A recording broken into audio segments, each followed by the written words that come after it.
we definitely got the best job in the world. Doubt, yeah. Well, you're only 3 days in. I'm only 3 days. I'm trying to be optimistic, but I'm just still on a high. You two have got the best job. You three have got the best job. I still get told I have to be there. I have to be there.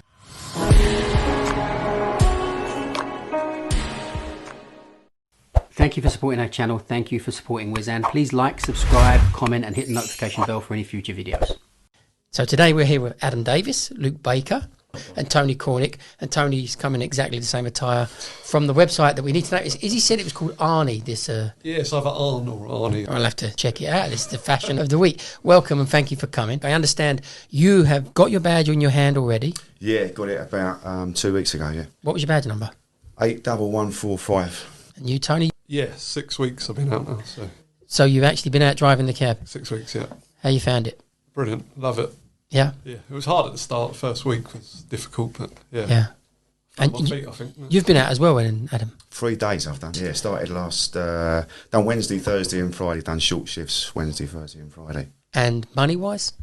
Yeah, I mean, doing all right. I mean, as I say, I've just done short shifts to try and sort of get myself into it a bit. Mm-hmm. But, yeah, pretty good. Well, let's go. What's your first fare? What was it? My first fare was from Paddington Station to the Serpentine Gallery. And I know traditionally it's a freebie, innit? But I spoke to the lady and I picked out an American lady and told her, put her in the picture as to what the tradition was. And but I said, with your permission, I'd like to give it to a charity. Yeah. And she was good about that. And the problem was when I actually went to sort of make the transaction, I think I ballsed up the transaction, so I think she ended up getting a freebie anyway. So someone benefited down the line, some loaded American woman, I suppose. But better than Labour. And now you've got to make the donation. Now for I've got to make moral the donation instead, security. yeah. But that's What was yours, Tone? Kensington High Street to Harrods. So, yeah. So hold on a minute. The thing is, where do you live? Watford. So you're telling me you drove all the way into Kensington High Street? Yeah, and you're the same, Adam. Yeah, you both had central fares. Yeah, I didn't turn my light on for about 3 hours. Okay. It is nerve-wracking when you first get out there, and it's almost like going for another appearance, isn't it? Yeah, you do get over it fairly quickly if you work a lot. Yeah. So one of the tricks is definitely work a lot, and then all of a sudden it becomes second nature. Yeah. But if you don't work a lot, that fear stays forever. Yeah, you've got to chuck yourself into the deep end a bit. I think you're right. Yeah, the first week I was doing a few hours a night, and I should have just gone for it. Yeah. Really. I was thinking about it too much. Yeah. Did you make any mistakes? Not on the first week. I've made a mistake, but he didn't know it was in the back, so it was all good. Yeah. I went to explain it and he was looking at his phone and didn't care. No. Well, Luke, this is your future. Luke, everybody's going to know you who's watching this because you are now the famous points collector. Not as famous as you yet. Well, you can work on it, but my hair and makeup is not as good as yours. Maybe first of all, you can tell us a little bit if you've got anything to say about collecting the points at the moment. I want to put something straight first. Go on. There's, you're going to laugh. There are rumours that Joe's my mum and John is my dad. So that means John's married to Joe? Yes. Neither of them are my parents. No. And they've asked me, did I get the job because it stayed in the family? Not the case, no. No. And I'm not the crazy ginger cabbie either. The amount of times people have asked me if I'm him. You do look alike. Do you think? Yeah. No. I don't think you do. You just don't swear so much. You're much more polite than he is. Yeah, I can be. I say that polite. He's a very, very polite guy, but he does like a swear word, which I do like a swear word too. He's all right. Leave him alone. Yeah. I've heard about this guy. I don't know, but it's just that's all I've known. Oh, he's excellent. The crazy ginger. Crazy ginger cabbie. Yeah. So it's good that we've got onto Aaron, and he is brilliant. Really, I like him. I think in our trade we can be a little bit, I suppose, envious, or we don't anybody's being any way successful. We just choose to dislike him, and but he's good for the trade. He's a good bloke. He says good things. He's trying hard, and he's trying to do something quite interesting at the moment. He's going to try and do a documentary style thing for the knowledge and taxes and stuff like that, which I hope he's successful. Like a YouTube guy, right? Yeah. He's got a lot of followers. I mean, he understands YouTube and Instagram and everything else better than I do. You pointed out, Luke, that the reason you chose to have Adam and Tony on the knowledge is not just because they've both passed out recently, which is congratulations, but it took you quite a while to do. Tony, how long did you take? 10 years. 10 years. 10 years, yeah. Exactly, 2013. How old are you now? 34. So I was 24 at the time. Wow. What went wrong for a 24-year-old starting? You should have been on the ball. No, I wasn't partying. We'd had our first child and I just didn't put the work in, really. I was doing the runs, just not doing the extra, what I should have been doing. So now you understand that part. Yeah. We spoke about this in our podcast before. I never had a real good structure to my revision. Yeah. I'd get in, I'd do the runs and I'd sit and watch TV and not even call over. I think I've mastered it. How did you pull it around? I don't know. I mean, you've managed to get there. Yeah, I got to 28s and then got red line, back to 56s, back to the map test. So you've been round twice? Yeah. And Adam, are you 10 years as well? I thought it was slightly less, but I know me and Tone have pretty much been side by side. So it's probably a bit longer than I thought, but I thought it was somewhere in between 8, 9, 10 years. I guess it must be about that sort of time, yeah. And this is something that I've always felt. I had a guy recently say to me, I'm 57, I think he was, and he said, do you think it's worthwhile doing the knowledge? And my view has always been this: what else are we going to do at our age? Exactly. What position you in? You want me to work in McDonald's, fill shelves? I'm not going to get a decent job doing anything. So taking the time out. And if you dedicated yourself in the right way at the beginning and did the revision right and the blue books, it doesn't take 10 years. Yeah, but nearly everybody who does take 10 years admits to the failings of what they're doing. Yeah, absolutely. I mean, you've had one today, haven't you? But there's been a few recently that have passed that, have took next to no time. Yeah, four people. 12 appearances done. Yeah, guy on my fight. No, guy on my badge day. I think he'd done it in. Who was it? I thought the Asian guy with a beard, shortish guy. Rigel. I don't know. It didn't. Maybe Rigel done 12 appearances and 1D, 1A. Sal's just done it in 12. Sal was Jack, 12, yeah. He was just past that, 12. 12. Ross called over 14. Some of them can. Yeah. I know. Well, I don't know how they've done it, but fair play to them. Some going, isn't it? It is. Mine was 84. 84. Appearances, yeah. Some 5 scorecards I've had.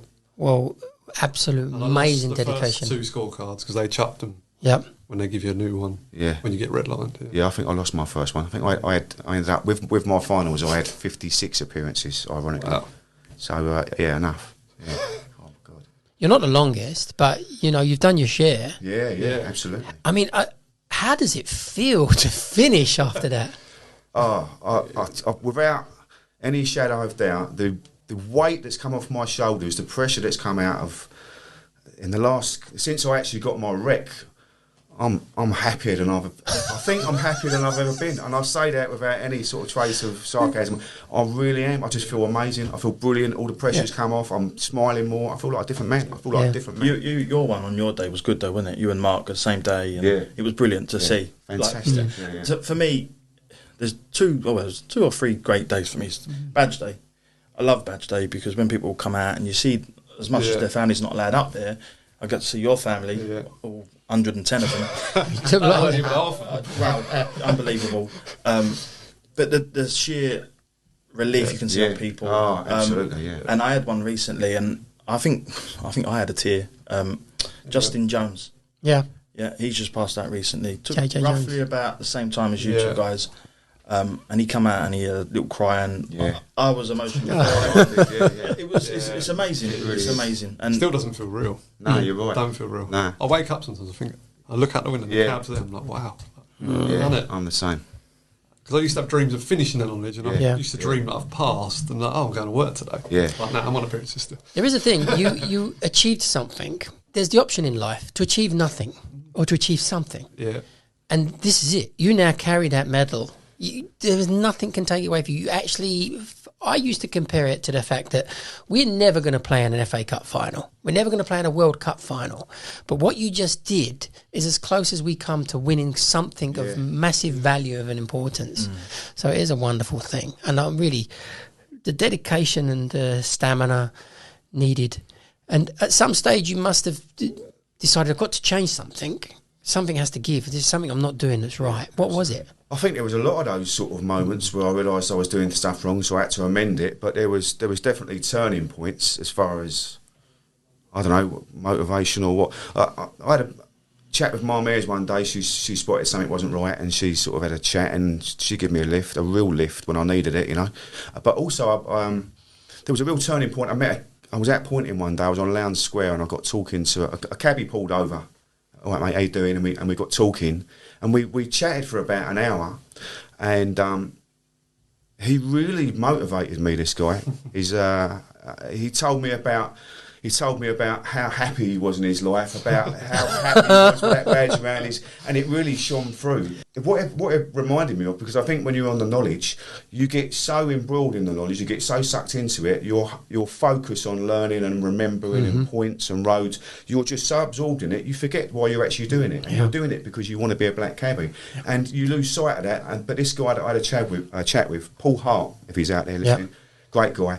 He really instilled that in me, and it just gave me that. It reminded me why I was doing it, and it really gave me a push. Really give me a push. Oh, that's good. Yeah, well, we thank Paul. That he's probably the one that gives. It gives me the dislike every time. Yeah, that guy.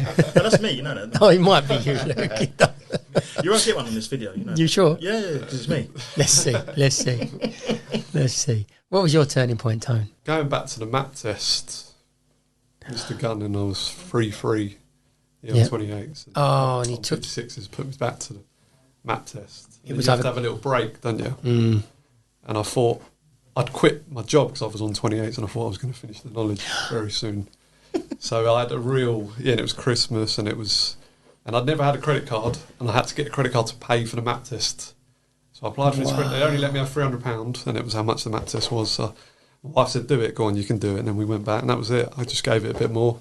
Well, it sounds like you got to thank the wife for a little bit of help and support there. Yeah, her dad did the knowledge in the 90s, and he did it in 2.5 years. So it was a bit of a Back in the 90s, when actually the knowledge was harder. He was very good at it. Yeah, my wife was she was working 4 jobs at the end. You know, she was. Yeah, we've been talking about the fact that the knowledge seems to take longer, and it does seem to take longer. But there is a factor that needs to be roped in, and we've been pointing it out in a few of the videos.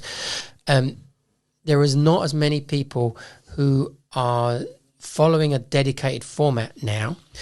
A lot more people not doing it on bikes, but it's started to pick up again, I think, on bikes. You're right, because the amount of times I get pulled over on my bike and says, "Oh, there's not many of you about." And a lot of them are in smart cars. Yeah. And I say this to them, they're on smart cars, 3 o'clock in the morning, out driving. And don't get me wrong, you can do it. Obviously, you can do it, but there's no way you're going to do it as well or as quick or as easy. The bike is going to make a big difference. Did you do on bike or not? Bike, and then I went to the car. After. I wish I'd kept the bike, really, because the car wasn't great. I ended up on foot pointing in the end because the car was doing me.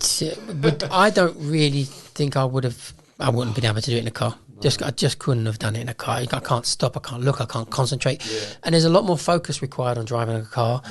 Driving a bike slowly is not so necessarily you can concentrate on side views and stuff.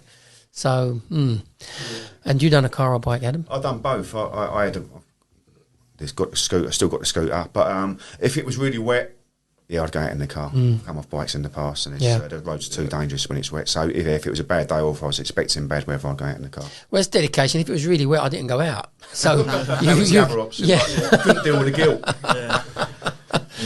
Would you say that one of the contributing factors would have been that you didn't call your blue book well enough when you first started? I think, like Tone, when I started, I knew it was going to be hard, but I had no idea just how hard. And I think I played with it for a while. I wasn't taking it seriously enough, and that cost me. All of a sudden, then you're playing catch up, and so there was an element of that.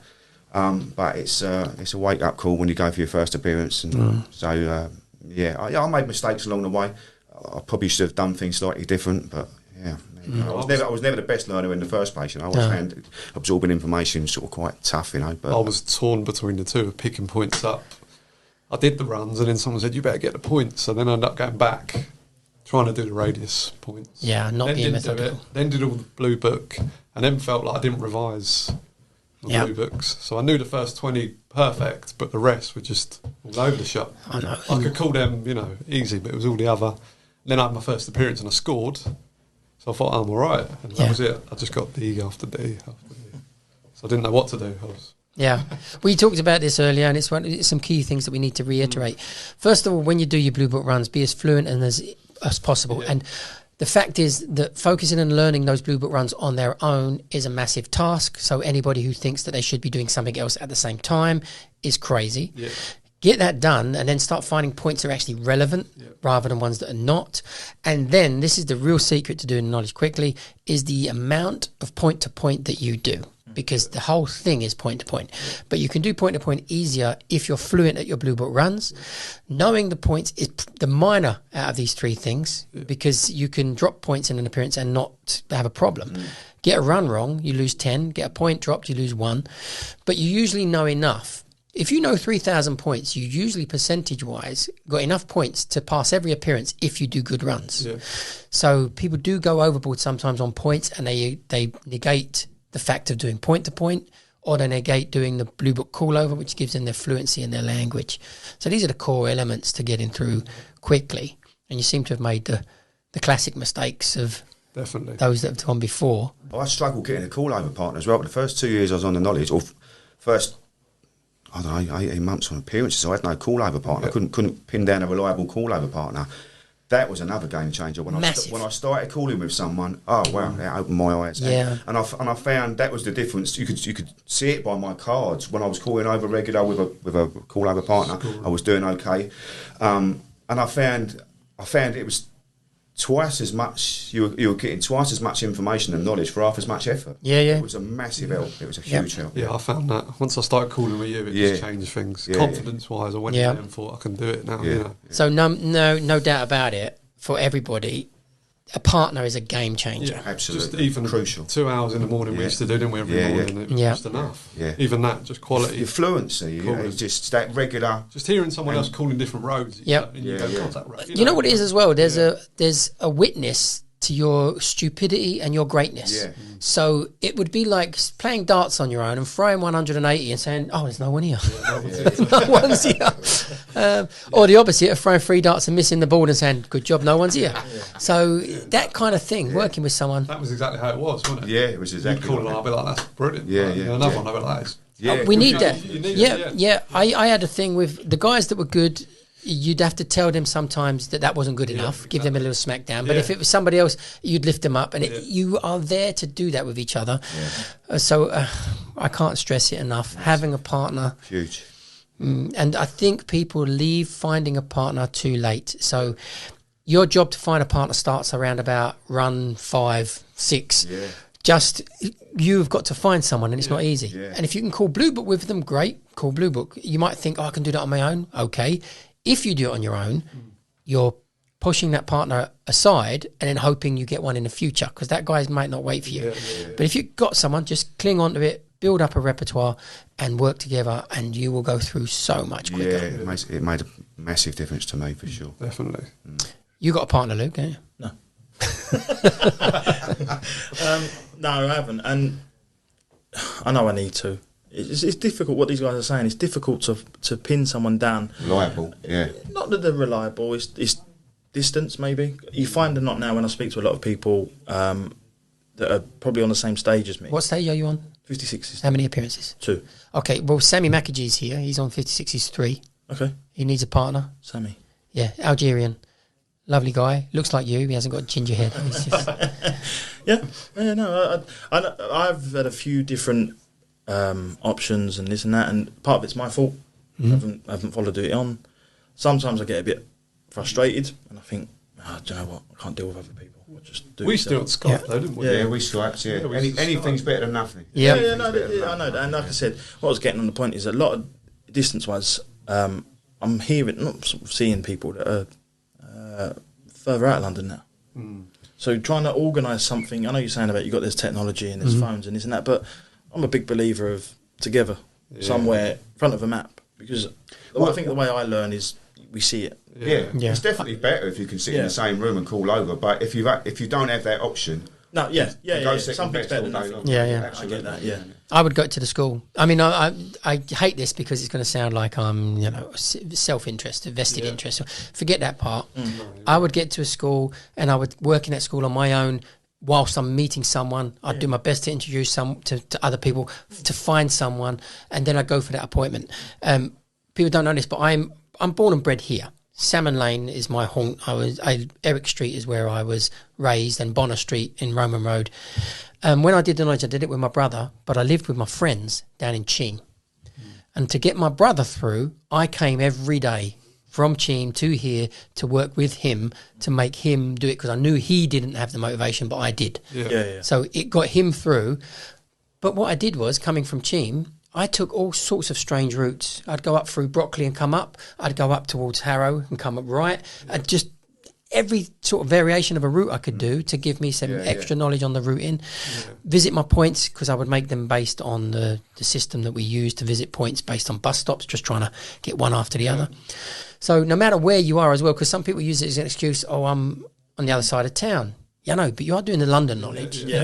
You are doing the knowledge of London, and you have to get in there and do it. Yeah. You got kids, Tony? Yeah. How did the family feel about you passing out? That was amazing. Yep. Yeah, absolutely amazing. And do you want to talk money? Do you want to tell? Because today we've actually everybody's been saying the money. They're literally saying exactly the number. Who? All the other cab drivers. Millions. Yeah, 500 cab drivers today. You know, basically they're reluctant to say, or they do say, and then people say that's not true. The numbers today that they were saying, I know I'm going to get a long stream of comments from cab drivers. Do you want me to tell you what I earned yesterday? Go for it. Yesterday. I started at 2 o'clock, got home at 2 o'clock, and I did 500. Basically now, when these videos go out, I've got 3 videos in a row saying similar numbers. Yeah. And okay, I asked them to tell us what their worst day was. So what was your worst day? 3 to 350. 350. Yeah. It's not bad going. Well, And that's quite a... Yeah, there weren't many of them, though. no. What Well, day was that on? The start of the week, I work a bit of a split shift, so I do like 6 hours on a Monday, 6 hours. So, yeah, but the last 2 weeks, it's just been non-stop every day. Yeah, people, because the holidays I ended. started in the start of some holiday, so... And that's it. And the only really world-class bad times we had was the COVID times, and people could struggle. Well, lots of people really struggled there. It was a nightmare for them. But what I'm hearing now, post-pandemic numbers...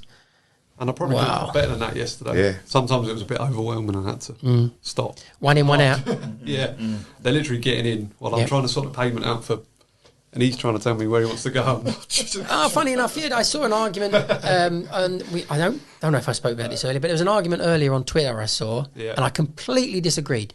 When you drop off a fare and they get out, I usually spend a second to write down my little numbers. I like to have a check. But then someone comes to the window, yes, mate, jump in, and I'll finish my numbers and go. And then apparently there's a cab behind who's got his light on, and he's come and said, got the ump, that person's nicked their fare. So here's my view on this. They nicked nothing. I haven't got a passenger. You are behind. The person can go to you or go to the front, go wherever they want. They've come to my window and I'm for hire, and I am here in the queue. You're there in the queue. So it doesn't matter. That fare is yours. No one else's. So there are a lot of made-up rules that we debate about, and that one will be debated. There's going to be people who definitely say, no, that's not how it is. For me, it is. That person came to my cab, I'm for hire. They were getting in. I couldn't stop them. No, and then it becomes really silly as well. You're in a time where it's very, very busy. So it now becomes silly for you to come to my cab and say, that's mine. So I'm going to say, what? You want me to tell them to get out, get in your cab, and you know how bad that looks for us, PR-wise? Forget about it. They're gone. If you think it was your fare, still forget about it and move on. These things are not worth arguing about. If times are really, really hard, then maybe. That's the thing. I mean, now they're not. I mean, like you were saying, one in, one out. I mean, there's no need to get uptight about if someone's going to nick a few minutes off. Yeah. You know? Well, if it's one in, one out, it hasn't been one in, one out for about 15 years. It's kind of, we've had a lull and things were getting worse and worse. The Uber situation came, changed things a bit. But I think Uber is now, that situation is finished. Yeah, when I took my map test for the first time, there was the talk of Uber coming then. Someone was asking me next to me in the map test, do you think it's worth it, Uber coming? And I'll just never forget that. You know, the classic question, isn't it? Yeah. Is it worth it? I'll never forget. You want me to tell you if it's worth it. Oh, how can you? I tell you it's worth it. You're never going to know unless you finish it and do it and then find out yourself. Everyone I picked up yesterday, going along, people are just hailing every road you go down. Do you know what you find as well? Now I've noticed a lot of Uber drivers are now doing the knowledge. Yeah. And that says a lot to me. Yeah, I mean, they're out there and then they've been driving and they say to me, oh, I've drove Uber for 5 years, 6 years. I've had enough. Get a real job, proper job. Yeah, they've had enough. Yeah. So, and they want to come over and do the knowledge, and they're all for the knowledge. They're not like, no. Well, but I like to blow our trumpet on this particular one. There's a very socialist aspect to the cab trade. You are 20,000 independent businesses working individually where the money goes to you and you alone. I mean, there's shares being taken already with the credit card and the apps, but you can opt in or out of those. I like the apps. The credit card I'm always not a fan of at all, but making them take their little 1%, they should be taking pretty much nothing. They've probably got enough money in the bank just for taking the nothing. apps. Yes, I didn't turn it on yesterday. I thought I'm going to go without it. I've not used the apps yet. I mean, I ain't done. It helped me in the summer, I think. Yeah, maybe it did. Apps, I think, are going to help you when you get a fare. From Watford, where yeah, if you go out far. Yeah. Or you want to start work. Yeah, I always turn it on when I drop someone out of. Yeah. Yeah. Do you do all of them? Yeah, and free now. And I've signed up to the other ones, but I don't get any work off them yet. So Right. I'm on. You've signed up to what, Taxi app? Or? Taxi app and Unify. Unify, okay, yeah. So they're both going to try to struggle to get to the numbers, which is going to be hard. Yeah. Sometimes a pre-booked comes up, but not much. Yeah, no. I think they're going to have it tough, but I wish them every success. Yeah. Hopefully they can do something, but that's the deal. Didn't say your best. You haven't been out enough nights. I've done 3 short-ish shifts, so 4 or 5 hours. Have you upset anyone yet? No, I've been so far. Touch wood. I don't think so. So yeah, just going in, just sort of trying to get my eye in and try and get used to sort of using the machines and the meter. So I've done 4 hours, 5 hours, and I'm taking between 1 and 1:30, and I'm thinking if that's half a shift, I'm happy with that. Yeah. It was never really about the money for me. It was Freedom. Yeah, absolutely. It was more so the freedom and having that really. After working for a company for 20 odd years, where you have to take your leave when you get leave. So yeah, that was money was never really my driving force, but yeah, you can see that there's money to be earned out there for sure. Tom, the taxi driver, did a great one about why we got the best job in the world, and there's a little clip in it. He's laying in bed, and he gets up out of bed, and basically he's pointing out, you do this when you want now. Yeah. This is, I could not bear the thought of having to be somewhere by 9 o'clock. Yeah. So nowadays, I imagine the best way, if I have a job, I used to work in Covent Garden as a young kid, and it would be a bicycle now, probably the best way to get into town. Oh, no, thank you. We definitely got the best job in the world. Doubt, yeah. Well, you're only 3 days in. I'm only 3 days. I'm trying to be optimistic, but I'm just still on a high. You two have got the best job. You 3 have got the best job. Us all get told I have to be there. Yeah. The thing is, you work really hard now. Work as hard as you can. Get your lives in a position where you don't have to work hard. That seems to be the deal. Some years back, the average cab driver's earnings, according to the taxman back then, was about £700 a week.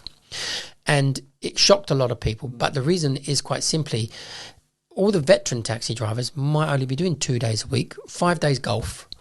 And that's where you're trying to be, is not have this thing that we have to just live a miserable life working all the time. Yeah, absolutely, yeah. So get as much money. I don't know how you are settled now in life, Adam, if you've got your own place and you don't have a mortgage or that sort of situation. Unfortunately, still got the mortgage, but I'm not searching down the back of the sofa for coins. So I'm all right. I'm okay, but as I say, it was never really much to do with the money, more about the lifestyle really for me. So how old are your kids, Tone? 13, 8, 16 months, and my niece lives with us and she's 16. So yeah. 4. So you've got 4 kids, six, but she's basically come in as an adoption or a... Yeah, about a year ago, yeah. So yeah, it's full on. She's a good girl at 16? She's good, She's good. Yeah. 4 kids. You should have seen them all. Yeah? An entourage. It was unbelievable. I heard them. I don't know what tube station they got off, but I heard them from miles away. Yeah. I was like, here they come. Tried. He went, oh yeah, they're all coming. I was like, all of them? Wow. How many? I got there must have been about 30. Really? Oh, it was unbelievable. Oh, wonderful. Because it was a weekday, they all couldn't come. So we still got to have a knowledge party. So I got pushed aside. Arrange. I got pushed aside. Get out of the way. Get out of the way. You're not important. Photos. Yeah, I was taking photos. Yeah. This was a sad part, actually. You've just raised an issue. On the day that most people pass out, which the rec day is pretty much... Badge day for me is waiting for a situation, but the rec day is the day where they say to you it's done. That was my 4th attempt at that rec day as well. Wow, you had 4 opportunities. You're like... a couple of weeks before I rang my wife. But do you know what? The previous times when you didn't get it, you wouldn't know that you didn't got it. You'd still smile. Yeah. Okay, next time. I just be like, how's he doing that? Nice guys finished last, Tony. She said, this is it. And She came up in the morning. I said, I don't think I've got it. She said, you have. I looked on the point sheet and I'd done all of McDowell's stuff because he was in that week. Should have been in that week. I looked on there, his name wasn't there. I just got gunning. I'd updated it. She said, why have you looked at the sheet? And I got gunning. And I came close, but not good enough. So. Yeah. And I came out and she looked at him. I said, no. So we went home. She was brilliant. She was just kept positive. She said, next time. So I was free then. Well, you got a keeper. I would have been the first to be red line because I was on 21s for more than a year. Yeah. I'd have been the first, yeah. The first red lined on the new system. Yeah. So I think you need to get the wife a nice present because she seems to have kept you focused because so many don't. Yeah. So many don't. She remember when her dad did it though. And yeah. That's the main thing. I suppose they understand, didn't she? Yeah, but he just went for 2.5 years. They didn't see him for 2.5 years. So for me, it was about still trying to see the kids. And I had a conversation with Ayers about it and she said, you just got to be selfish. And I said, I can't. So I just kept seeing her and see. But we got there in the end. How many times did you go up? How many times? Was you up for your wreck? Oh, only once. Just the once with Mark? Yeah. Oh, he didn't muck about. Adam didn't muck about. I got me around. I think it was their epitome in the end, so they made it as easy as possible. But just the once, yeah. That was a good day as well. They were like each other's lucky charm, weren't it? Yeah. But I had seen what Tone had been going through as well, you know, all those sort of knockbacks and, I don't know. Yeah. That was tough. Nerves played a massive part for me. Nerves, I'm not sure about the nerves. We all have the nerves. It really hit me, though, big time. Well, pressure, there is something about the modern era that I've never liked, is the pressure. Yeah.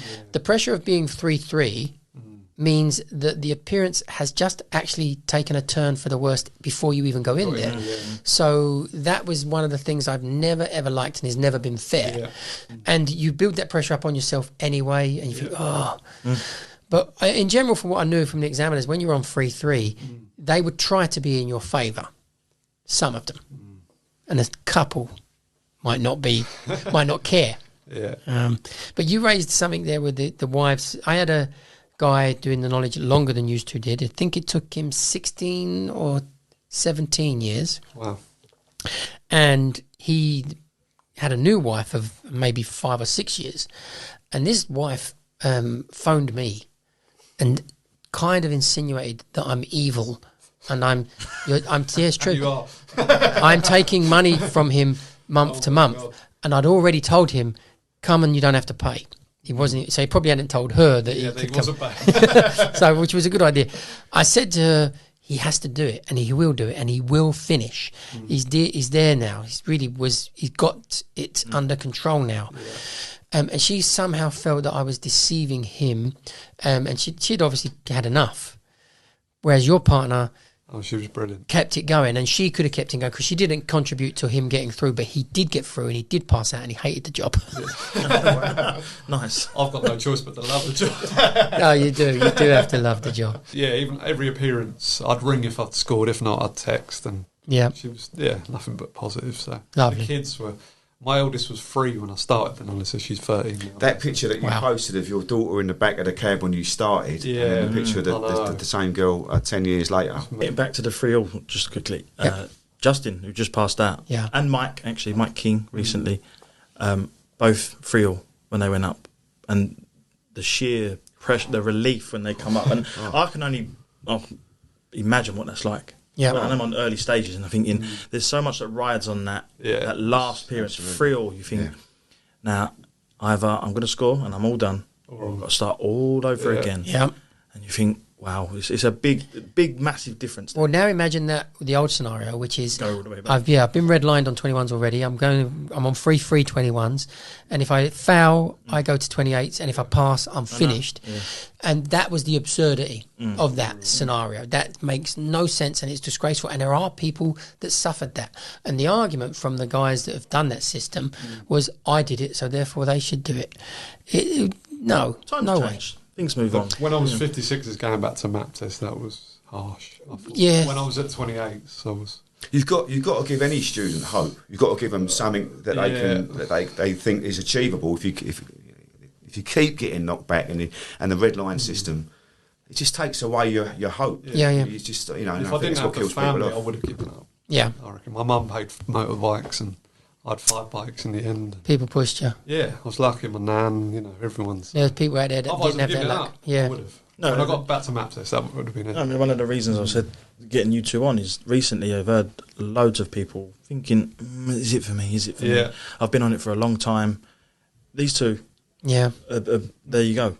As long as you stick with it. There is a tipping point where I think you probably get to where you think, I can't stop. Yeah, it's like swimming the yes, channel. Yeah. You get past that point, and there's no point stopping. Is it? I've always equated it. That's the analogy I use. You get so far, you can't stop. I've always said that, like the amount of time and effort and even money you've invested into it. I think, how can you just go? No, Yep. I can't. And no, there's another thing actually, Tony. You know, in them 10 years, you could have had a job, okay, but the kind of job you could have had, because I've seen people at your age now, the job you would have had will get you into the position you're in now. Yeah. You wouldn't be any richer.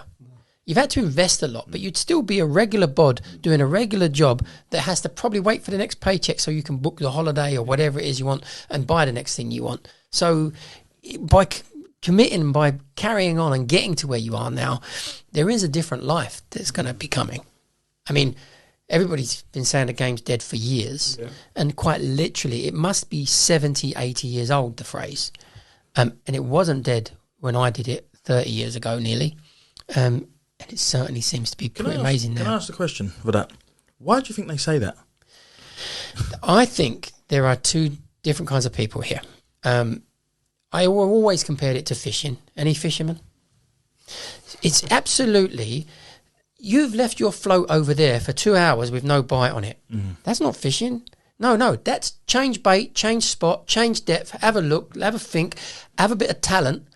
And when you do that, you kind of, when I go into town in the cab, that was a blank spot. That gave me nothing for 2 hours. Remember, this was great. I always go there. Where are the fares? What are my tricks? What do I need to do?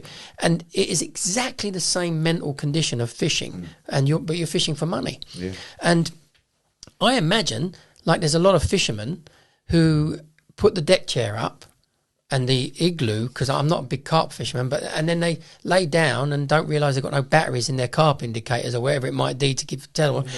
And they eat their sandwiches and they're there for the social. They're there literally chatting with their mates. Yeah, you're absolutely right. Yeah, they just set the traps and then go back in the bivvy or in the chair and just it's all about. But then I guess it baffles me because I think you've done the knowledge, you understand what people are doing. So why would you say it's a waste of time? They used to get a lot of money. There's so many factors to factor in here. If you go back to the 80s and the 70s, everything was far cheaper. I saw something just yesterday that people are earning £80,000 a year.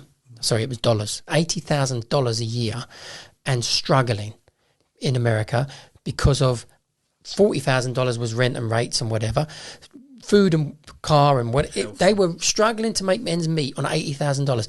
Whereas back when our parents, we had a fairly good life. Yeah. They had enough money to do things. You could buy a house for £12,000 in the 70s. Now I wonder, starting price for a house is $500,000, a flat, $500,000. So, and it used to be they gave you 3 times your wages. Yeah, you're right. So who's going to get 3 times? They have to earn £125,000 a year. Yeah. It just really baffles me. It happens to me, but I laugh. And they're always in a brand new TXE, these ones. And I think to myself, it can't be that bad because you're in a brand new one. Yes, I know the market's that sort of way now because you struggled to get in your one, didn't you, TX4? But I think if it was that bad, you wouldn't be sitting there. You'd be gone, finding something else. I think people get spoilt. It's probably a long time since they've done another job and they don't perhaps realise. Nothing. I mean, all jobs have changed. The building game's changed. Everything's changed. No one's earning like they You want used to try to. and be the points collector, mate? Yeah, that job's changed. The last points collector was brilliant. Now we've got Luke. we got useless. Took a while, but we got you. There was a fella on the rank that I was talking to at Royal Albert Hall. Was picking What did you say? someone That up. points collector's absolutely useless. Yeah, he said that, and then he said to me, "It's brilliant." He said, "I'm just lazy." He said, "I wish I just wasn't lazy." He said, "The money's there." That's So what I'm getting at. some Yeah. drivers are lazy. Yes, So and it's there if you want to work hard. it might going back to the fishing He said, "I've got to metaphor. start working." It's kind of the lazy fisherman. Yeah. I came to catch fish, so therefore the hook's too big. The hook's the wrong kind. I need a barbless hook. The bait's too big. The bait's too small. The bait's in the wrong place. Everything about it, your brain's ticking over. And when I'm working, Thinking all my excuses for not catching. but I bet you're carp, love, are you? I fish for everything. Oh, good. I can't. That was one of the reasons. That's one of the reasons I've done the knowledge because I love fishing. Yeah. And I sacrifice it pretty much all through the knowledge. But now that I'm through it, I want to go around the world fishing. That's what drove me on. That's one of the things that drove me on. I You've love got to it. work as well now. Well, I've got to work. I want to be working in boats, but it's that's definitely one of the things. We're very similar, Adam. My dream when I was very young, and it's been done since, but it hadn't been done at the time, was to go around the world doing the different methods of fishing that you've never heard of, such as there's a technique, I think it's in the Amazon, you can slap the water with your hand, and the fish jump out, and you catch them in there. They call it a clopper or something. Yeah. And what I see the other day, well, I've seen the dynamite method, which is a bit obscure. But there's a method where you sit on a tree that's a pole. You have to put a pole in the ocean, and you get a very small space to sit on, and you have to sit out. I've seen them in Sri Lanka. Yeah. Out there like that. Yeah. And just go around, do all these techniques. And my only claim to fame technique is I was fishing in France, travelling through France, and I stopped at a river. There's a guy sitting next to me, and he's catching what looked like small roach, and I think they were called ablet. But it wasn't a roach, but it was a small roach type fish, and they eat them. And he's catching them all, and he's just putting them straight in a little bucket with water, and they're going to take them home. And I'm fishing as well, and he's catching 10 to my 1. And when he left, he gave me his bait. He had a big mound of earth that he dug up just from the bank. It was an ant's nest. He was using ants. How's he hooking ants? You know the bigger ant? Okay. The bigger. He's just hooking an ant, and literally you hook the ant, put it in, and it was gone. Wow. Wallop. But the ant was such a soft bait that if they didn't get the hook, they had the bait, it was gone quickly. And they were literally... So you could put a maggot and an ant, and they'd ignore the maggot for 10 or 15 goes, and then they just came on these ants. So I fished with ants, which would be a nice thing, because not every fisherman's fished as ants as bait. Wow. The laziness we're talking about, I do think you're absolutely right. They stop and eat too much. Yeah. They stop and talk too much. Yeah. And they don't realise every time you do that, money is actually being lost. I don't see money being lost when I'm at home, because psychologically you can think, oh, I should be at work now. Yeah. No, I'm at home, that's why I did it. Yeah. But as soon as you go to work, the wheels are turning, I work, yes. And then when the work is finished, it's finished. Do you rank up a lot, Tom? I haven't in the last 2 weeks. No, Ranking I was, because for a little break. Yeah, no, But the rank was moving quick. So yeah. Like Paddington was moving fast every time I went on it. So Did you push in?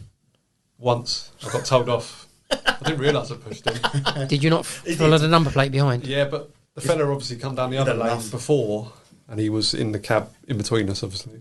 And he come up beside of me and said, I'm first. I said, go on. So he went in before me. Because I thought he'd come on the lane on the left. And then they go, I'm first to the passenger, didn't they? Yeah. But he come up beside me on the right and had a go at me. It's true what they say. Someone said this, but you do the knowledge and you get through that, and then you've got to go and learn to be a cabin. Got to learn to be a cab driver. Yeah. There is a bit of a... there's pretty much nothing in the knowledge that involves learning to be a cabbie. No, at all. And all the rules that we have are made up and debatable and argumentative. We have tried to cover some of them. But even down to the knowledge, there's things that have been made up, and you got to do this, you got to do that. Oh yeah, the students. You make them up. The students make them up as they go along. I mean, you have it all the time with points. Mm-hmm. Can you leave it like this? Can you do this? Can you do this? And when you boil it down, they've thought about it. No one else has said anything. They've just made this thing up and think, I can't do that. Got around it. Yeah. I mean, did you two learn turnarounds and... Yeah, I did, but I don't know how much use they were. I mean, because, I very few that I actually took the time to learn ever got asked. So I think it's just their way of giving you a bigger repertoire of streets. It was, yeah. But percentages, this is the thing. You got to look at everything on a statistic. And the statistics of people, ironically for me, the people that put the most effort to learning turnarounds or going into details on points are the least talented, least... educated and least mental agility are the ones that absolutely definitely shouldn't be doing it. Statistically, they should do none of that and they'd have a better chance. The guys that should do it are the ones that have actually done everything else and have got everything under control. Then you can push that boundary. And generally they would do that because they've got nothing else to do. So you'd find more points, find the point that's been asked once. Why? Because I know everything else. But I had a guy come today and he was a lovely bloke and he said, I pointed all of these. I said, but they were been asked in 2018. Yeah. I said, yeah. And they've been asked 1 to 6 times some of these. Yeah. Statistically, we're going to be asked them again. None of them. So this is the thing, is about playing the percentages that people don't see, and we didn't have that advantage when we did the knowledge, I'm afraid, and your father-in-law did the knowledge. He wouldn't have had that advantage. We had the point sheets, so we could see it came out. But for me on the point sheet, I don't know if it's a once ever or a BBC rehearsal studio scenario. So you got no idea. And we had to go and find it all. But once the statistics started to be kept, and they couldn't avoid it, they would ask the same thing, and it would be a big point. You've got to make sure you know it. And now with the levels as well, someone on the first 56, you need about 600 to 1,500 points to stand a chance, and it needs to be the right 600 to 1,500. It needs to be the biggest, because they're going to pull from that. And then to actually, what was not known before, is about only 3,000 points asked on 56s, which is not a large amount for us to find. Yeah, I do notice that you can, like a pattern of the same points even down to 21s. They sort of do generally ask the same sort of stuff. So if you learn it, you learn it. Yeah. You know it. You revise it. Yeah. I mean, don't get me wrong. Obviously, they're going to ask new stuff because things change. But I know, I'm not going to say names, there are examiners, they speak to me. And all they ever say is, we just want people to go out and learn. We don't want them to rely on the point sheet. Well, the new stuff, you have to rely on the point sheet. They kind of contradict themselves with that one a bit. But the new stuff was always previously introduced. So that I'm going to ask you, that new point, I know you don't know it because I picked it up in my cab yesterday and I never knew it up until yesterday. But I'll ask you it. You don't know it. You might not remember it to give to the collector, so I'll ask it again. But once the collector gets it, then it goes on the sheet 4 or 5 times. And you usually goes on there 4 or 5 times in the week. Yeah, it does, yeah. So then you know, Need to. never seen it before, but they're asking it, look. And then you go out and you find it. That's what it should be doing. Yeah. It shouldn't get you a D by any stretch of the imagination. It should become popular as you go through. I never understood why we don't get our drop points given back to us at the end of an appearance. I've said this. Maybe Because if they want us to learn this stuff, if they want us to know it, I mean, they must. I'm sure they know that when we walk out there, we're scrambled. We can't remember our own names sometimes. So why not give us the points we've No got back? reason at all. I've always said to a few students, they should give them either to yourself and Gert. At the end of the week, this is what they dropped. And you'll go out and find them. Here we go. Yes, but then absolutely, the next week, they'll find something completely. They'll ask something completely different. So it's like it helps both because they're not asking the same stuff and think, the students know everything and they're going to score every time. Yeah. They ask new stuff that they found or whatever. How much new stuff are you seeing on the sheets? Quite a bit. So you're adding those points. Yeah, quite a bit. A lot of restaurants up in St John's Wood are coming up. Hotels changing names. See, I would be doing that. 28s, 21s. They have a day out. The examiners, they go out and they're supposed to go pointing on those days.